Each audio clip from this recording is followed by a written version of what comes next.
Hey guys, Poro here with another recap, this time for an absolutely crazy day as we have 3 best of 3s.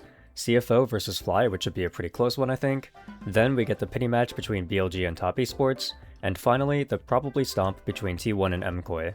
If today were to go 9 games, it's the longest day of the entire tournament. On top of that, I accidentally overslept and I'm an hour late to game 1, so if this video takes even longer to get out, that's why.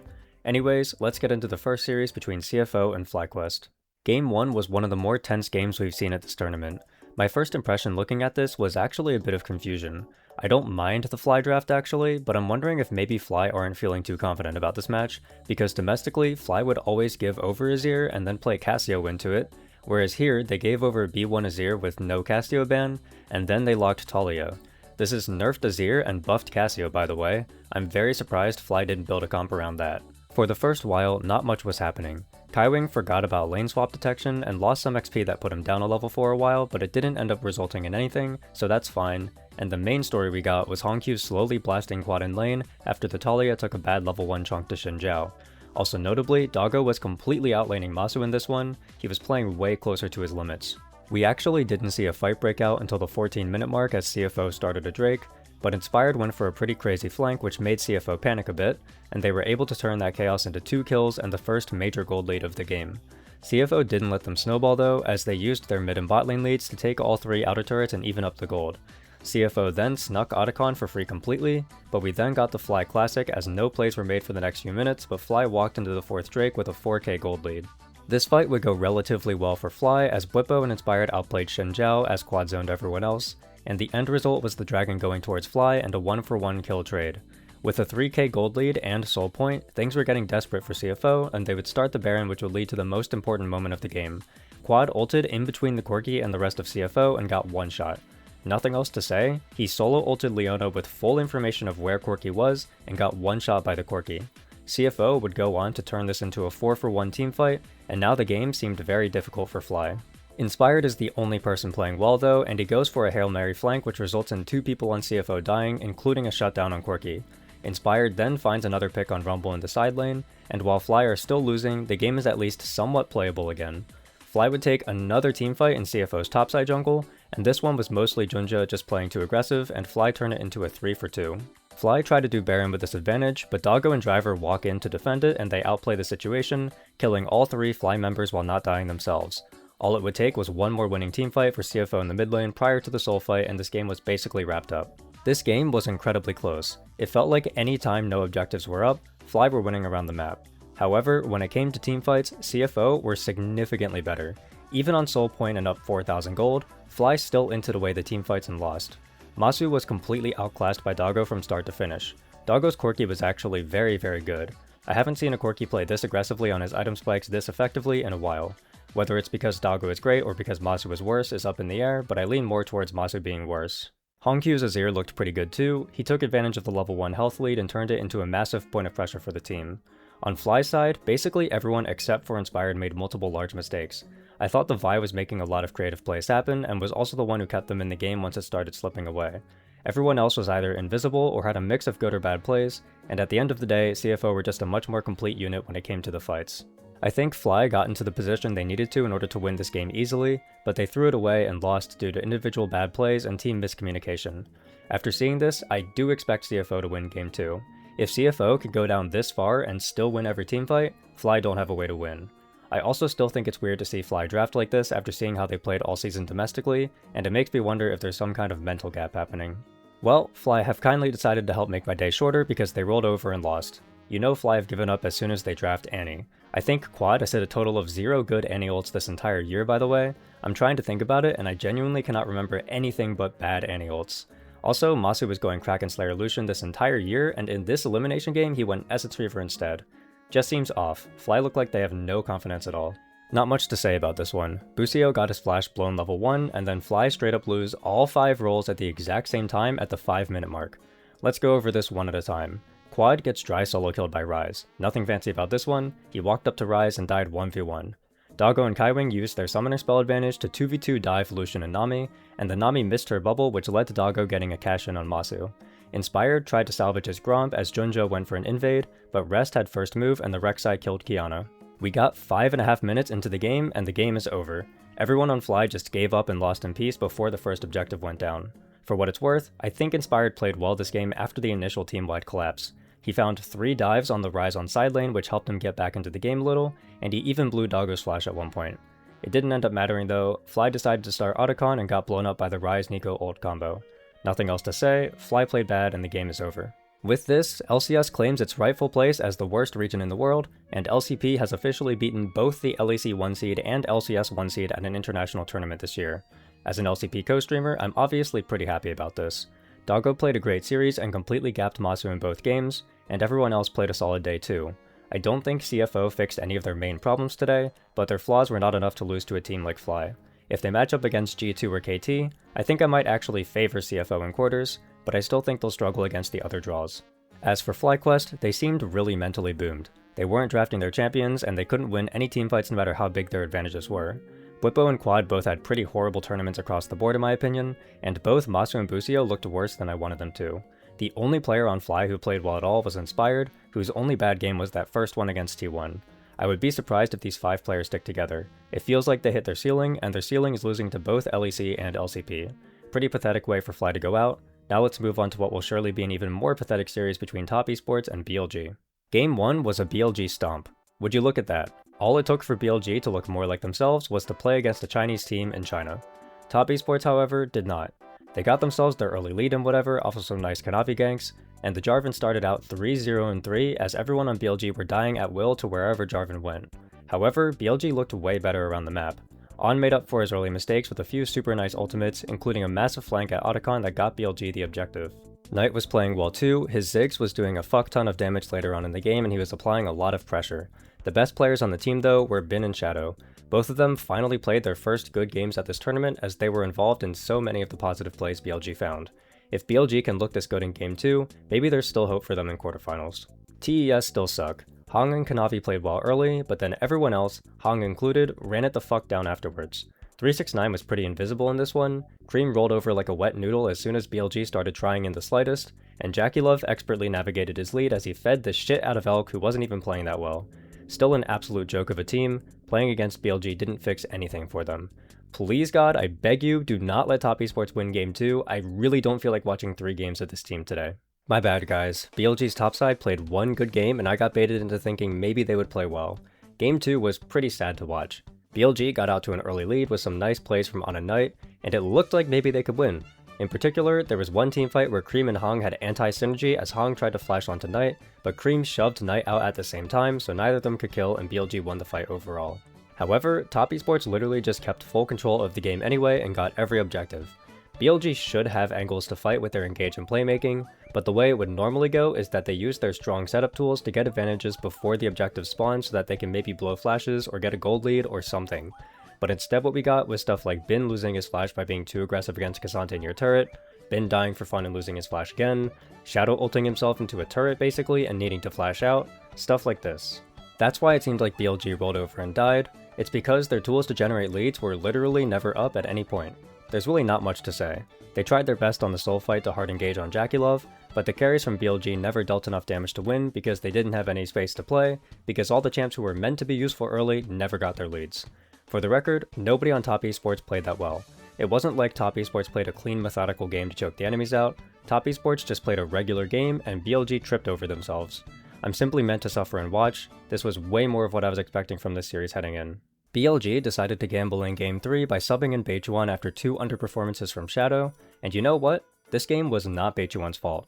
Let's talk about what went down in this game, because despite the quality, it was definitely a fun watch. The 2 team comps here actually have quite the fun dynamic.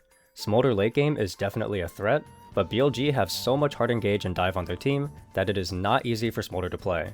On the flip side, 369 locked in Mordekaiser solely to ult one of the primary engagers to give Smolder more room to breathe.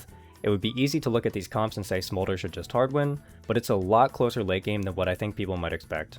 The game started out with tragedies on both sides. First, Top Esports went for a dive angle that is absolutely not good because Galio can ult the dive, and BLG went up 2 kills. Knight and Elk kept on trying to hit Cream though, and this was way too greedy as Top Esports were able to turn it back around and get some gold back. BLG looked like they were in a decent position with 2 Drakes very early, but then Top Esports went for another topside dive when Galio showed bot, and this one was much cleaner as they took a commanding gold lead with the turret take. BLG fought back though as Kanavi was caught killing a ward, which led to 2 more BLG kills and a herald, and Bin extended the play by going 1-for-1 with Smolder while BLG took mid turret. Top Esports would then go for a 5v4 dive on the bot turret, which BLG would navigate very well actually. Elk, On, and Beichuan played the dive super well at first, and it looked like Top Esports might be throwing the entire game since Jax was just split pushing top while this was happening, but then BLG overchased yet again and died on the way out. Oh, and On got sniped by a Smolder ult because he pressed a recall. Top Esports would stabilize the game now that Smolder had stacks, and they would claim 2 Cloud Drakes and Otacon with very little BLG could do. 369 was playing these fights very well, the Mordekaiser ult made it impossible for Wukong to play, so any fights BLG did go for were either even or losing. Then at 26 minutes, Bin decided it was his time to go in. He had just completed Seeker's Arm Guard and decided it was his moment to shine, so he flashed into the enemy team and died. I mean, he didn't end up dying, but honestly, it's kind of embarrassing. I'm pretty sure if he recasts E right after flashing in, instead of trying to ult first, BLG can win. But he ults first for some reason, and everyone disengages before he gets the stun off, and then he just ints. Elk and Knight do everything they can to smurf the teamfight, but Jackie Love was untouched the entire time and Top Esports go 5-for-3.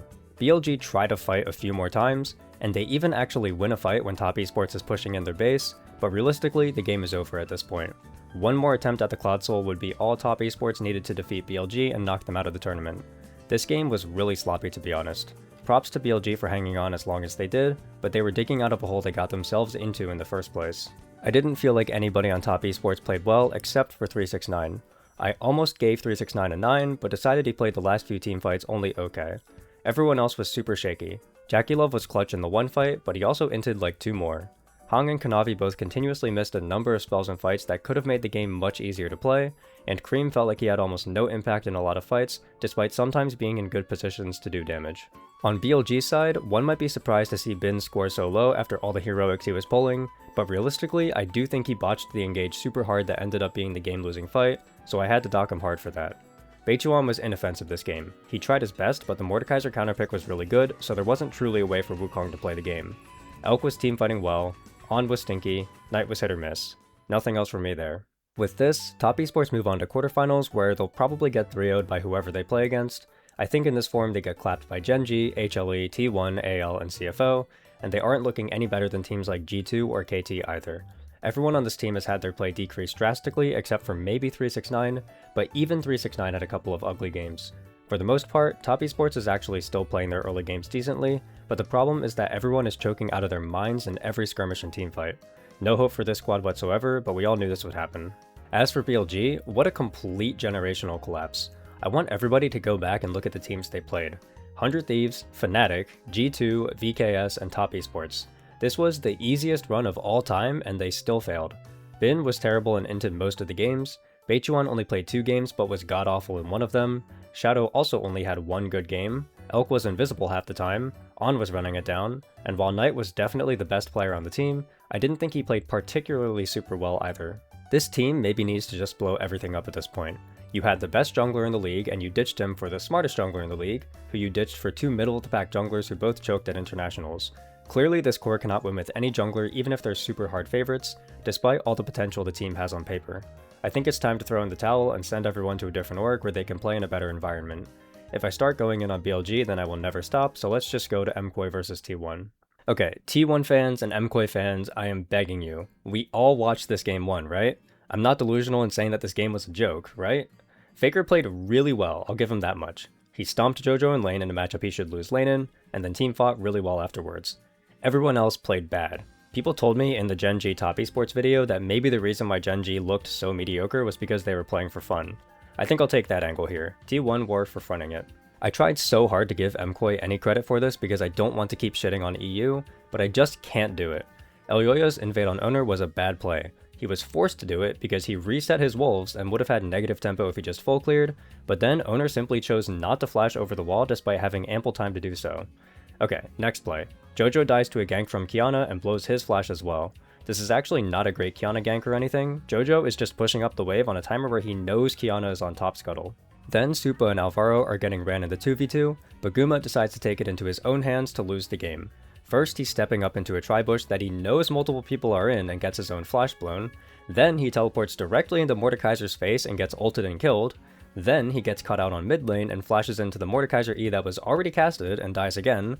Then Keria decides to go out with his homie and also die for no reason, and then Keria kills himself for free again by refusing to take a safe path to mid after the Herald.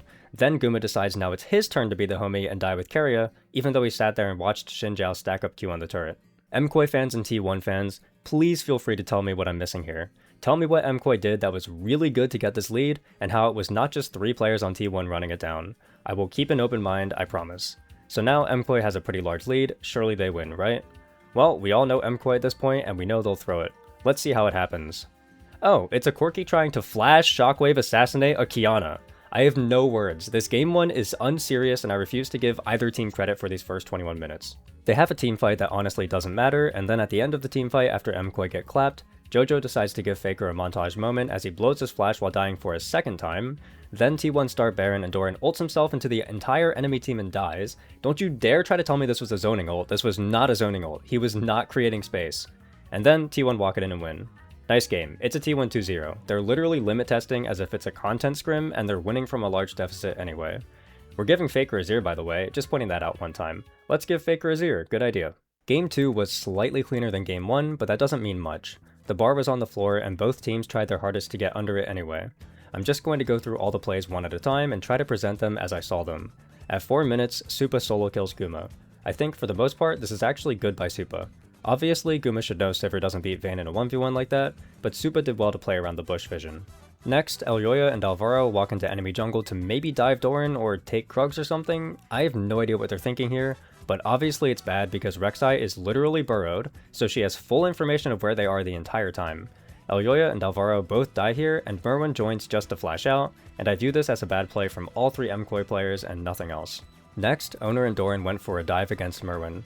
I do think Merwin played this well, especially holding his shield to survive the Rek'Sai ult, but the way Doran played the lane prior to the dive was pretty sad. He took too much damage prior to the dive, and Oner is only sitting on basically a Sheen, so this dive looks really hard to me no matter how well they play it. Some credit to Merwin, but I think this is a bad idea to dive by T1. Next play, I won't even speak. I will just play the clip, here it is. Supa, caught out briefly, cleanses, goes invisible with the final hour, but he's hitting the wrong target. Guma immediately using on the hunt. Supa now debating if he can chase, but that's the heal coming up from Keria. It takes over to level 6, there's a time, and there's no cleanse this time around! Alvaro coming in to try to body block, flash over from Supa into the bush! Go. I actually will say one thing here, and it's that Faker has a nice little outplay on the minimap. He flashed over a Cassio Miasma to get his ult off, which is why Elyoya and Alvaro had to run. Well played to Faker. Next play, I'm going to call this a good one by Keria. He dips out of vision and then instantly pops Ghost to get the flank angle. I actually like it. Nothing bad from MKOI here, just a good play from the T1 support. Next play, Doran defends against a dive. Again, I won't say anything, I'll just play the clip. Going to be getting that dragon, so looking for these trades, but again, T1 kind of playing around. Oh, hang on. Doran, potentially a little bit overconfident, slowed up, he's just gonna get taken. After this, there's a team fight that starts because Jojo looks a little bit caught out and Faker goes in, and the fight ends up being a 2-for-3 in favor of T1. I watched this fight back a few times, and honestly, I think it's just a solid team fight from both sides, no notes here. A lot of stuff happens around the Herald, but no kills or real advantages go over. What I do want to point out here though is that Jojo is losing side lane to Faker 1v1 on a matchup Cassio should be very happy in. Faker outplays Jojo in a fight and gets Jojo to blow his teleport to escape, so again, we have good stuff from Faker. Next is a fight at 20 minutes over the blue buff, and again, I think this is a well-played team fight all around. I understand why both teams are fighting, and I think everyone played it solidly. Backwards, already used the spell shield, it's Mirror one in the midst of the entire team. Fall with the petrifying gaze, Supa's still untouched for now. Slowly they're chipping through the health bars and Doran's about to fall. That's the silver bolts proccing, blinking health bars across all of MKOI as they start to retreat. The play extends and Merwin finds a nice ult onto the backline even through the spell shield, and I think both Keria and Oner play this badly as Keria reacts super slowly to the ult and doesn't get his Q off, and Oner fails to get inside the realm warp which gets him killed. Touch for now! Again, MKOI playing on the edge. Oner about to be hand-delivered. Elyoya looking for the angle with the pillar. Extra movement speed for Jojo, he's not going to be able to escape. Then there's a fight over 5th Drake, and my only negative comment for this fight is that maybe Jojo shouldn't be getting hit with a dry Leona ult while he has flash up. But whatever. Everyone else plays the situation out pretty okay, but I do want to point out that I really like how Faker played it. I think he carried that fight hard for T1. And moving back out of the fight in the midst, it's still Oner taken out as well. T1 ready to come in with the realm warp, ready to turn it back. MKOI though still 3 members strong. Doran debating where does he go? What is the angle for this fight? Supa's lost the ultimate though. He's now way more vulnerable in this fight, and Doran wants to go for it. No flash available for him though. Elyoya and Alvaro need to protect Supa. So much damage can come out of this vein, but if a single piece of CC connects, there's likely little they can do to stop any further damage. Heal comes in from Alvaro. Objective getting lower. Knockup coming in from Doran. That's Alvaro taking out of the equation. And Faker's now on the hunt, looking to zone Supa out as well. He needs to take away the dragon, needs to deny the soul, and he will do so. Still standing for a damn long time, but not enough to turn the fight. Faker, Doran, Carrier, too strong. At 30 minutes, Owner walks into red side jungle and kinda kills himself. I know he has Ryzel and Baron buff and whatnot, but this death still feels bad because he probably should have waited for members of MKOI to show mid lane first since Doran was pushing it out. This is a negative for both Owner and Carrier who walked in together. Then, at 31:30, Guma commits a pretty heinous int as he walks in blind into 3 people for no reason. His flash is down, and his Ryze and Rek'Sai are nowhere close. This seems almost like a win trade. You would want to walk in with Wukong first probably, and you'd want to do it after Ryze actually finishes pushing the wave. Afterwards, Doran ults into 4 people and dies alone, so obviously that's terrible too. I hit Guma hard for this, it completely killed their Baron push on the spot. We get a Drake fight for Soul again, and this time I think this was played pretty well by 9 people. Supa redeems himself a bit here, but Faker and Guma are also both outputting insane amounts of damage.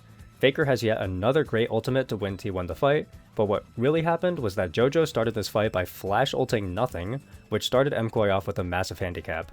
Huge knock to JoJo here, but some credit to basically everyone else. Today, Supa standing, but here comes Faker! Faker finishes off Supa! At 36 minutes, Owner walks in too aggressively and loses his ult for free. This could absolutely mean something since Baron is up. Soon after, Faker finds a great catch on JoJo as he was walking too greedily back to midwave, and Merwin dies for it. T1 get the Baron and are pushing, but Owner again steps up way too far and gets his flash blown this time. This is now 3 times Owner's lost valuable resources for playing too far up. The last play of the game is at Elder where T1 go for a backdoor with Rek'Sai TP and Ryzel, and MKOI don't really have any options as they lose the game. So when we tally it up, Doran was an inter, Owner made a bunch of huge mistakes, Guma is an inter, Elyoya and Alvaro were both mostly net negatives, especially early game, JoJo is losing side lane to a winning matchup and is team fighting poorly, Supa team fought well sometimes but was committing war crimes other times, Carrier was mostly solid, and Faker was 1v9. I spent so long on this because I know these are 2 teams who people think I often underrate in these recaps, so I wanted to go over literally everything to explain where every bad play I saw occurred. I do this for every team in every game, but usually just omit most of it to save time on the video. A reminder that players don't receive credits in my ratings for doing their job. If they do what I think they're supposed to do in a fight, that keeps them where they are. I'll bump ratings for someone if they overperform my expectations on what their champion can do with their team comp against the enemy's team comp in the situation they are currently playing in. Sometimes I'll bump somebody up a point or 2 if they're playing relatively perfectly for a prolonged period of time against an enemy team who's also playing fairly well, but that's it. I rarely did that this time because it felt like most of the situations were won or lost based on a misplay from someone. With this, MKOI are out of the tournament. I think this was about as far as they were going to go, and they probably would have dropped out earlier if they got a more unlucky draw. The team is fine at finding leads, but they feel like they always collapse later on in games, or in the case of today, sometimes they'll collapse even before that due to individual ints. I feel like this team has not shown enough reasonable improvement from their MSI showing, and if the org wants to win an international, I wouldn't be surprised to see them make changes this offseason. As for T1, this one was rough. Faker played excellent today, some of the best individual games I've seen from him all split I think. Everyone else needs to figure their shit out, because if they were trying their hardest today, then their hardest is making way too many mistakes to beat the other top teams. Speaking of quarterfinals, we got our draw for the knockout stage, and before I do my prediction for the first match, I want to go on a little rant about the format. I can't stand single elimination knockouts. People claim they're more hype and raise the stakes, but I don't see that at all. Every single year we get the same shit where we have a quarterfinals draw that will lead to results that aren't reflective of how strong these teams actually are. The draw was AL versus T1, G2 versus Top Esports, Gen G versus HLE, and KT versus CFO. In my opinion, the 4 teams who look the best coming out of Swiss are AL, T1, Gen G, and HLE. We'll be losing 2 of those teams guaranteed in quarters, which means some teams who I don't think are semifinals caliber will make semifinals. If everyone across the board could recognize this, then fine. But most people 3 years from now will look back at this tournament and see one of those 4 teams in quarterfinals, and one of G2 or Top Esports in semifinals, and they'll conclude that G2 or Top Esports played a better tournament and were a better team. This is a problem exclusive to single elimination, and a problem exclusive to Worlds. Every single regional playoff format uses double elimination. MSI uses double elimination. Those tournaments are so great because the teams who made it to top 4 feel like the 4 best teams. The team who won feels like the best team, and as a result, the placements feel so much better for both the teams and the audience.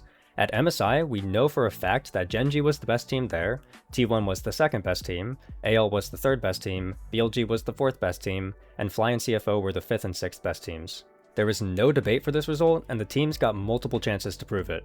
At Worlds 2024, I have no idea who the best teams were. T1 was definitely the number 1 team, we know that for a fact. But was BLG the second best team, or would BLG have lost to Gen G? How good was HLE that year? I certainly don't think they were a quarterfinals caliber team just because they lost in quarters. In Worlds 2023, are you genuinely going to tell me that Weibo is a better team than JDG? I think Weibo even lose to KT, Gen G, and LNG that year, by the way, who were all knocked out in quarterfinals. But we'll never get to know for sure because we have the quote-unquote more hype format where we got to watch T1 take a shit on Weibo in the most underwhelming final ever. I don't think a single person who genuinely loves the game of League of Legends would complain if we got to watch KT and LNG square up against each other to face Gen G, and the winner of that faces JDG, who can maybe rematch T1 again. Are you telling me that you don't want to see JDG and T1 play another series? I actually think you just hate the actual game of League of Legends if that's your opinion. This year, we will send one of the LCK finalists home in top 8, so that the winner can go up against the winner of KT versus CFO. And in my opinion, the winner of Gen G and HLE will probably destroy the winner of KT versus CFO in an extremely unhyped semifinal. What I would find way more hype is if those extremely talented losers got to square off against the winner of KT CFO later on to see who actually is the best team out of the bunch. And let's say T1 beats AL and Gen G beats HLE. Doesn't a potential matchup between AL and HLE later down the line sound super fun? I would love to watch HLE play AL, but single elimination doesn't let that happen. Anyways, we take a break for 2 days, and the first quarterfinals match is Gen G versus HLE. I'm predicting Gen G winning this series 3-1. For the most part, including their loss to AL, I thought Gen G have looked incredibly clean so far. I like the form everyone on the team is showing, and I think they're mostly playing at the level I expected. HLE have some more question marks for me though, as sometimes they play high level League, but other times their players are making individual mistakes. I think HLE's players are skilled enough that they can scrape together a win, but I highly doubt they'll end up taking the series. Based on what we've seen, I favor Gen G's individual lanes across the board. Viper's been playing great, but I've also been impressed with Ruler and I've liked Duro over Delight so far. Really what it comes down to is that both Gen G and HLE lost to AL in games I thought were very high level, and they lost to them in almost perfectly identical ways. Since then, I feel like Gen G has looked better against a stronger schedule, and HLE has declined against a weaker schedule.